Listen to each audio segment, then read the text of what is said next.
नमस्कार दोस्तों, देखिए जो राजस्थान अध्ययन कक्षा 10 वस्तुनिष्ठ प्रश्न श्रृंखला हमारी चल रही है। इसमें आज हम आगे के प्रश्न देखेंगे। इससे पहले 100 प्रश्न कंप्लीट हो चुके हैं और देखिए आगामी सेकेंड ग्रेड और रीट मुख्य परीक्षा दोनों के लिए काफ़ी महत्वपूर्ण रहेंगे। तो चलिए शुरू करते हैं आज के प्रश्न। निम्नलिखित में से किस संत के अनुयायी इन्हें विष्णु का 10वां अवतार यानी कल्कि अवतार मानते हैं? विकल्प में दिया गया है लालदास जी, रामचरण जी, संत माव जी और संत हरिदास जी। तो इनमें से कौन से संत हैं जिनको विष्णु का 10वां अवतार या फिर कल्कि अवतार माना जाता है? तो इसका सही आंसर क्या हो जाएगा? संत माव जी, ऑप्शन नंबर 3। देखिए संत माव जी हैं, इनका जन्म हुआ था साबला गांव डूंगरपुर में और ये निष्कलंक संप्रदाय के प्रवर्तक थे। और इनके जो ग्रंथ हैं वो चोपड़ा नाम से प्रसिद्ध हैं, चोपड़ा कहलाते हैं। और ये जो चोपड़ा हैं ये दीपावली को ही है क्या है बाहर निकाले जाते हैं। तो ये संत मावजी से संबंधित महत्वपूर्ण तथ्य थे। इसका सही आंसर हो जाएगा ऑप्शन नंबर 3। आगे देखते हैं, निम्नलिखित में से कौन से लोक देवता जैसलमेर के राव राणकदेव भाटी से युद्ध करते हुए वीरगति को प्राप्त हुए थे? तो ऐसे लोक देवता कौन से थे जो जैसलमेर के एक शासक थे राव राणकदेव भाटी और उससे युद्ध करते हुए वीरगति को प्राप्त हुए थे? ऑप्शन में दिए गए हरबू जी, रामदेव जी, मल्लीनाथ जी और मेहाजी मांगलिया। सही आंसर क्या हो जाएगा? ऑप्शन नंबर 4 मेहाजी मांगलिया जी थे जिन्होंने जैसलमेर के राव राणकदेव भाटी से वो युद्ध किया। इसके अलावा देखिए जो मेहा मांगलिया जी हैं ये राव चुंडा के समकालीन थे। सबसे महत्वपूर्ण बात है ये राव चुंडा के समकालीन थे और शकुन शास्त्र के ज्ञाता थे, जानकार थे। और इनका मंदिर बापणी में बना हुआ है और वहाँ पर क्या होता है भाद्रपद कृष्ण अष्टमी को वो मेला लगता है। तो ये थे मेहाजी मांगलिया जी से संबंधित महत्वपूर्ण तथ्य। सबसे प्रमुख बात कि जैसलमेर के राव राणकदेव भाटी से युद्ध करते हुए वीरगति को प्राप्त हुए थे। ये राव चुंडा के समकालीन थे। शकुन शास्त्र के ज्ञाता से संबंधित अगर कोई प्रश्न पूछा जाता है तो शकुन शास्त्र के जानकार थे मेहाजी मांगलिया जी। और ये इसके अलावा देखिए इनका मंदिर है वो बापणी में बना हुआ है और भाद्रपद वहाँ पर भाद्रपद कृष्ण अष्टमी को मेला भी लगता है। आगे देखते हैं, निम्नलिखित में से कौन सा सही सुमेलित है? भिनाई कोड़ामार की होली कहाँ पर खेली जाती है? भिनाई में। लठमार होली श्री महावीर जी की प्रसिद्ध है और पत्थरमार होली है वो बाड़मेर की। तो ये सभी विकल्प सही सुमेलित हैं। कई बार ये प्रश्न भी पूछा जाता है लठमार होली वाला कि कहाँ की प्रसिद्ध है? श्री महावीर जी की। और इनका मिलान करने का प्रश्न भी है वो पूछा जा सकता है। तो ये सबसे महत्वपूर्ण उपयुक्त, इसका सही आंसर हो जाएगा उपयुक्त सभी। आगे देखते हैं, जयपुर जिले में शीतला माता का मेला वो किस माह में आयोजित किया जाता है? चैत्र कृष्णा को, चैत्र शुक्ला को, वैशाख शुक्ला या फिर कार्तिक शुक्ला? किस माह में आयोजित होता है? देखिए जो शीतला माता का जो मेला है ये चाकसू तहसील के सीलडूंगरी गांव में आयोजित किया जाता है और ये चैत्र कृष्णा सप्तमी अष्टमी को आयोजित होता है। तो राइट आंसर हो जाएगा ऑप्शन नंबर 1। इसका ध्यान में रखना, चैत्र कृष्णा सप्तमी अष्टमी को ये मेला आयोजित किया जाता है। इस जो शीतला माता का मंदिर है इसका निर्माण किसने करवाया था? जयपुर के एक शासक थे माधो सिंह, ये नाम याद रखना। जयपुर के शासक माधो सिंह ने इनके मंदिर का निर्माण करवाया। और इनके मेले की प्रसिद्धि क्यों है? क्योंकि मेला बैलगाड़ी मेले के नाम से जाना जाता है। बैलगाड़ी वाले मेले के रूप में ये प्रसिद्ध है। और इसके अलावा देखिए जो हमारे राजस्थान में हम इसको शीतला माता के नाम से जानते हैं। इसके अलावा जो उत्तर भारत है वहाँ पर इनको क्या कहा जाता है? महामाई। और पश्चिम में क्या कहा जाता है? माई अनामा। तो प्रश्न ऐसे भी बन सकता है, शीतला माता को उत्तर भारत में महामाई, पश्चिम भारत में माई अनामा और राजस्थान में शीतला माता या फिर सेडल माता के नाम से भी जाना जाता है। ये चेचक रोग की देवी कही जाती हैं कि अगर ये रुष्ट हो जाती हैं तो चेचक का वो प्रकोप होता है। ये सबसे महत्वपूर्ण बातें हैं शीतला माता के बारे में। और इनका मेला आयोजित होता है चैत्र कृष्णा सप्तमी या अष्टमी को। आगे देखते हैं, मुर्कियाँ शरीर के किस हिस्से में पहनी जाती हैं? स्त्रियों के जो आभूषण हैं हमने काफ़ी प्रश्न किए और एग्जाम में भी पूछे जाते हैं। अब जो ये मुर्कियाँ नामक जो आभूषण है ये पुरुषों से संबंधित है।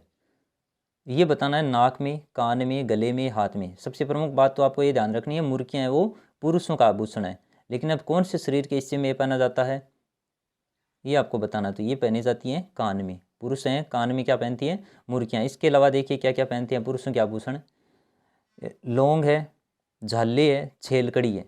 अगर ये प्रश्न इस प्रकार से बने तो ये पुरुषों के आभूषण है लौंग, झाले, छेलकड़ी। एक सबसे इम्पोर्टेंट आभूषण मैं आपको बता रहा हूँ, इसका ध्यान में रखना। एक नरमुख, नरमुख नामक जो आभूषण है ये पुरुषों का है और ये हाथों में पहना जाता है। ये राजस्थान अध्ययन कक्षा 10 में दे रखा है। नरमुख नामक जो आभूषण है वो हाथों में पहना जाने वाला आभूषण है। इसके अलावा देखिए मुर्कियाँ भी महत्वपूर्ण थी, तो मुर्कियाँ कहाँ पर पहनी जाती है? कान में। आगे देखते हैं, जोधपुर शैली में चित्रित रागमाला चित्रावली का चित्रांकन किसके द्वारा करवाया गया था? साहिबराम, डालचंद, वीरजी या फिर विठलदास चंपावत? इसका सही आंसर क्या हो जाएगा? वीरजी के द्वारा। जो जोधपुर शैली में एक चित्र है रागमाला चित्रावली, उसका चित्रांकन किसके द्वारा किया गया था? वीरजी के द्वारा। देखिए वीरजी हैं वो पाली के प्रसिद्ध वीर पुरुष थे विठलदास चंपावत, उनके लिए ये चित्र है वो बनाया था। रागमाला का जो चित्र है वो वीरजी ने पाली के एक प्रसिद्ध पुरुष थे विठलदास चंपावत, उनके लिए बनाया था। इसके अलावा ये जो मारवाड़ चित्र शैली की रागमाला है, इसके अलावा एक मेवाड़ की रागमाला भी है, और मेवाड़ की रागमाला है वो चित्र किसके द्वारा बनाया गया था? तो वो नाम क्या है? आपको पता होगा, निसारदीन थे। वो कौन थे? निसारदीन। निसारदीन के द्वारा। और शासक कौन थे उस समय? किस शासक के समय मेवाड़ की रागमाला का चित्रांकन किया गया था? तो वो थे अमर सिंह। ये भी ध्यान में रखना है। मेवाड़ की जो रागमाला है उसका चित्रांकन किसके द्वारा किया? निसारदीन के द्वारा और राणा अमर सिंह के समय काल में किया गया था। लेकिन जोधपुर शैली की जो रागमाला है उसका चित्रांकन वीरजी के द्वारा पाली के प्रसिद्ध वीर पुरुष विठलदास चंपावत के लिए बनाया गया था। नेक्स्ट है, जोधपुर शैली के प्रसिद्ध चित्रकार डालचंद थे, और डालचंद को किस राज्यकाल में विशेष प्रसिद्धि है वो प्राप्त हुई थी? जोधपुर शैली के प्रसिद्ध चित्रकार, एक प्रश्न तो यही बन गया, डालचंद किस शैली का चित्रकार है? जोधपुर शैली का।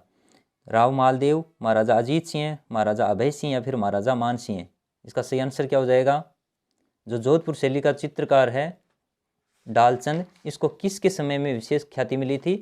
वो अभय सिंह के समय में। राइट आंसर क्या हो जाएगा? Option number 3। इसके अलावा देखिए जोधपुर शैली के चित्र प्रमुख कौन कौन से हैं? ढोला मारू, मोमल महेंद्र, रूपमती बाज बहादुर भी है, और कल्याण रागिनी। देखिए सबसे महत्वपूर्ण है ये।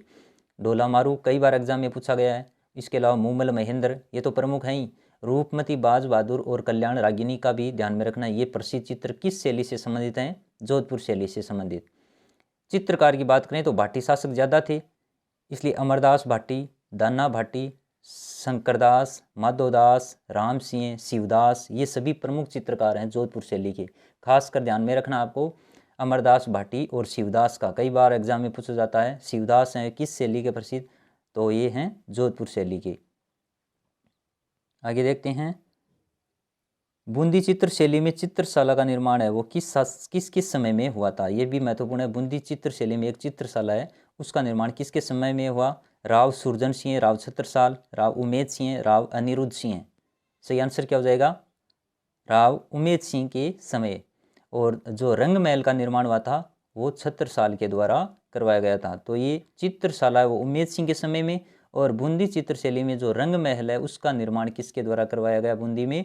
वो छत्रसाल के द्वारा करवाया गया था। बूंदी शैली के चित्रकार आपको याद हैं कौन कौन से हैं? एक बार पीछे के जो वीडियो में हमने इसका प्रश्न किया था, कौन कौन से चित्रकार थे? सुरजन, अहमद अली, रामलाल, किशन और साधुराम। किशन और साधुराम प्रमुख का ध्यान में रखना। सुरजन, अहमद अली, रामलाल कई बार एग्जाम में पूछे गए हैं। सुरजन, रामलाल, अहमद अली, उसके अलावा किशन और साधुराम, ये बूंदी शैली के प्रमुख चित्रकार थे। नेक्स्ट है, मांगीलाल मिस्त्री की प्रसिद्धि का क्षेत्र क्या है? रावण हत्या, कावड़, पुंगी या फिर सेनाई? मांगीलाल मिस्त्री, ऐसे प्रश्न देखिए एग्जाम में बहुत पूछे जा रहे हैं। तो मांगीलाल मिस्त्री का संबंध किस से है? तो इसका संबंध किससे है? कावड़ से। ऑप्शन नंबर 2 इसका सही आंसर हो जाएगा। एक देखिए और हैं श्रीलाल जोशी, तो वो किससे संबंधित हैं? फड़ से। श्रीलाल जोशी का प्रश्न तो कई बार एग्जाम में आता है, तो मांगीलाल मिस्त्री भी इंपॉर्टेंट है, ये हैं कावड़ से संबंधित। नेक्स्ट है, कर्नल जेम्स टोड ने किस दुर्ग की तुलना सुदृढ़ प्राचीरों, बुर्जों, कंगूरों के विचार से एस्ट्रिस्कन वास्तु से की है? और किसने की है? कर्नल जेम्स टोड ने। कौन सा दुर्ग है? रणथंभौर दुर्ग, सिवाना दुर्ग, कुंभलगढ़ दुर्ग या फिर चित्तौड़गढ़ दुर्ग? सही आंसर क्या हो जाएगा इसका? ऑप्शन नंबर 3 कुंभलगढ़ दुर्ग। नेक्स्ट है, निम्नलिखित में से किस दुर्ग में तोपखाना मस्जिद स्थित है? यह भी महत्वपूर्ण प्रश्न है। जैसलमेर दुर्ग, जयगढ़ दुर्ग, जालौर का दुर्ग या फिर चूरू दुर्ग? किस दुर्ग में तोपखाना मस्जिद है? राइट आंसर क्या हो जाएगा? ऑप्शन नंबर 3 जालौर दुर्ग में तोपखाना मस्जिद है। जालोर दुर्ग को क्या कहते हैं, परीक्षा में भी कई बार नाम कन्फ्यूज कर सकता है। सुवर्णगिरी, सुवर्णगिरी दुर्ग है वो जालोर दुर्ग को कहा जाता है, ध्यान में रखना। और जो सोनार दुर्ग है वो जैसलमेर को कहा जाता है। नेक्स्ट है, निम्नलिखित में से किस दुर्ग के बारे में यह कहावत प्रचलित है कि यहाँ पत्थर के पैर, लोहे का शरीर, काठ के घोड़े पर सवार होकर ही पहुंचा जा सकता है। तो ये कथन किस दुर्ग के बारे में कहा गया है? चित्तौड़गढ़ दुर्ग, अकबर का दुर्ग, जालोर दुर्ग या फिर जैसलमेर का दुर्ग। कौन सा दुर्ग है, किसके बारे में कहा गया है? ये कहा गया है जैसलमेर दुर्ग के बारे में, जिसका नाम क्या है? अभी मैंने बताया, सोनार दुर्ग। सोनार दुर्ग, सोने जैसे पीले पत्थरों के कारण, चमकने के कारण जैसलमेर को क्या कहा गया? सोनार दुर्ग। और दूर से देखने पर यह है, इसके अलावा एक प्रमुख बात है कि जैसलमेर दुर्ग दूर से देखने पर पहाड़ी पर लंगर डाले पहाड़ जैसा प्रतीत होता है। इसके अलावा जैसलमेर दुर्ग में 2 जैन मंदिर प्रसिद्ध हैं, उनके नाम पूछे जा सकते हैं। पार्श्वनाथ और ऋषभदेव का जैन मंदिर किस दुर्ग में स्थित हैं? तो वो भी जैसलमेर दुर्ग में। कौन कौन से? पार्श्वनाथ व ऋषभदेव जैन मंदिर। और सबसे प्रमुख बात तो यही है कि ये दुर्ग दूर से देखने पर पहाड़ी पर लंगर डाले जहाज जैसा प्रतीत होता है। नेक्स्ट है, दिलवाड़ा के ऋषभदेव जैन मंदिर का निर्माण किसके द्वारा करवाया गया था? दिलवाड़ा में जो जैन मंदिर, ये पहला जैन मंदिर है, दूसरा एक और है। तो देखिए इसका निर्माण किसने करवाया था? भीमदेव, विमल शाह, तेजपाल या फिर शोभनदेव। तो राइट आंसर हो जाएगा सेकंड, विमल शाह। देखिए इसे विमल शाही मंदिर भी कहा जाता है। ये ऋषभदेव का जैन मंदिर है जिसका निर्माण विमल शाह ने करवाया था। और ये विमल शाह कौन थे? ये चालुक्य शासक थे, भीमदेव उनका मंत्री था। विमल शाह चालुक्य शासक भीमदेव का मंत्री था। इसमें जो पहला मंदिर जैन मंदिर है वो ऋषभदेव का है, जिसे विमल शाही मंदिर भी कहा जाता है। और दूसरा मंदिर किसका है वो भी ध्यान में रखना आप, नेमिनाथ का मंदिर है।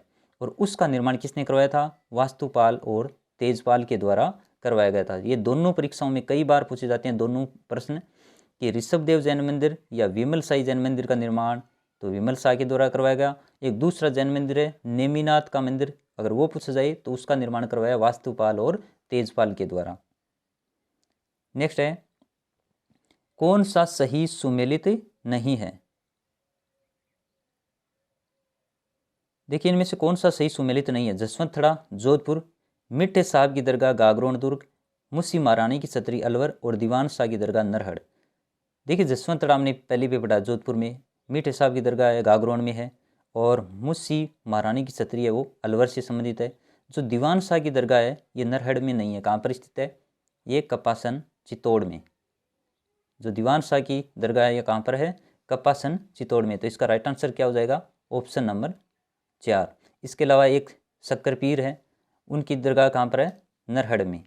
तो नरहड़ क्यों है? यहाँ पर शक्कर पीर होता तो ये सही हो जाता, लेकिन दीवान शाह की कहाँ पर है? कपासन में। नेक्स्ट है, देखिए सीकर जिले का कौन सा स्थान गोटा उद्योग के लिए प्रसिद्ध है? ये भी काफी महत्वपूर्ण प्रश्न है, पाठ्यपुस्तक के अंत में से सीधा ही बनाया मैंने। सीकर जिले का कौन सा स्थान गोटा उद्योग के लिए प्रसिद्ध है? नेछवा, पीपराली, खूड़ या फिर खंडेला। तो राइट आंसर देखिए क्या हो जाएगा? खंडेला। जो खंडेला सीकर जिले का स्थान वो क्यों प्रसिद्ध है? गोटा उद्योग के लिए प्रसिद्ध है।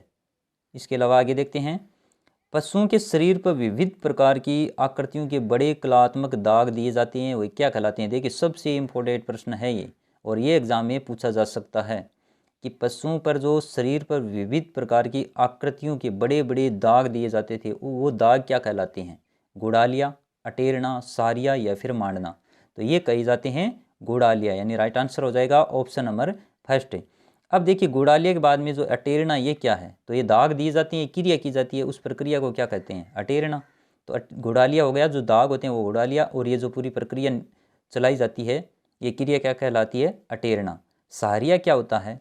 सारिया जो आदिवासी महिलाएं होती हैं वो अपने आँखों के नीचे की जो पलक हैं उनको पहनना दिखाने के लिए वहाँ पर सारिया गुदवाती हैं, तो ये सारिया उससे संबंधित है।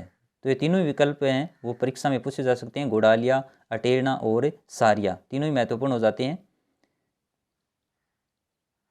आगे देखिए, कच्ची घोड़ी नृत्य किस अवसर पर किया जाता है? ये भी महत्वपूर्ण प्रश्न है। कच्ची घोड़ी नृत्य किस अवसर पर किया जाता है? विवाह, होली, दीपावली या फिर दशहरा। इसका सही आंसर क्या हो जाएगा? कच्ची घोड़ी नृत्य विवाह के अवसर पर किया जाता है। ये प्रश्न हमने कई बार कमेंट्री सेक्शन में भी किया है। और कई बार वीडियो के माध्यम से भी किया है। कच्छी घोड़ी नृत्य है वो विवाह के अवसर पर किया जाता है। नेक्स्ट है, गुड़ला किस क्षेत्र का प्रसिद्ध लोक नृत्य है? जयपुर, जोधपुर, कोटा या फिर अजमेर? गुड़ला नृत्य है वो, जैसे हेला ख्याल था ना दौसा क्षेत्र का, दौसा और सवाई माधोपुर, वैसे गुड़ला किस क्षेत्र का प्रसिद्ध लोक नृत्य, ये लोक नृत्य है? तो देखिए आपके ऑप्शन दिए गए जयपुर, जोधपुर, कोटा और अजमेर, तो ये जोधपुर से संबंधित है। राइट आंसर हो जाएगा ऑप्शन नंबर सेकेंड। और ये केवल महिलाओं के द्वारा किया जाने वाला नृत्य है। इसमें क्या होता है, सिर पर छिद्रित मटके होते हैं, उनमें दीपक जला हुआ रख करके ये नृत्य किया जाता है।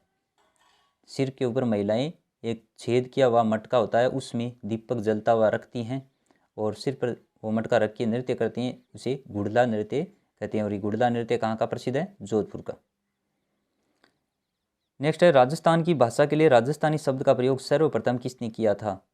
एल्फी टेसीटोरी, जॉर्ज अब्राहम गिरियर्सन, सूर्यमल मिश्रण, मोतीलाल मेनारिया? इसका सही आंसर क्या हो जाएगा? जॉर्ज अब्राहम गिरियर्सन, यानी ऑप्शन नंबर सेकंड इसका सही आंसर हो जाएगा। नेक्स्ट है, निम्नलिखित में से नागदमन नामक रचना वो किसकी है? सायाजी झूला, गिरधर आसिया, दलपत विजय या फिर नल सिंह? जो नागदमन है महत्वपूर्ण कृति है, ये किससे संबंधित है? तो ये है सायाजी झूला से संबंधित, यानी राइट आंसर है विकल्प नंबर फर्स्ट है। ये थे आज के अपनी वीडियो में महत्वपूर्ण प्रश्न। आगे भी ये प्रश्न श्रृंखला है वो जारी रहेगी। अगर ये वीडियो पसंद आया तो कमेंट सेक्शन में कमेंट करके ज़रूर बताइए, लाइक शेयर कीजिए। मिलते हैं नेक्स्ट वीडियो के साथ, तब तक के लिए जय हिंद, जय भारत।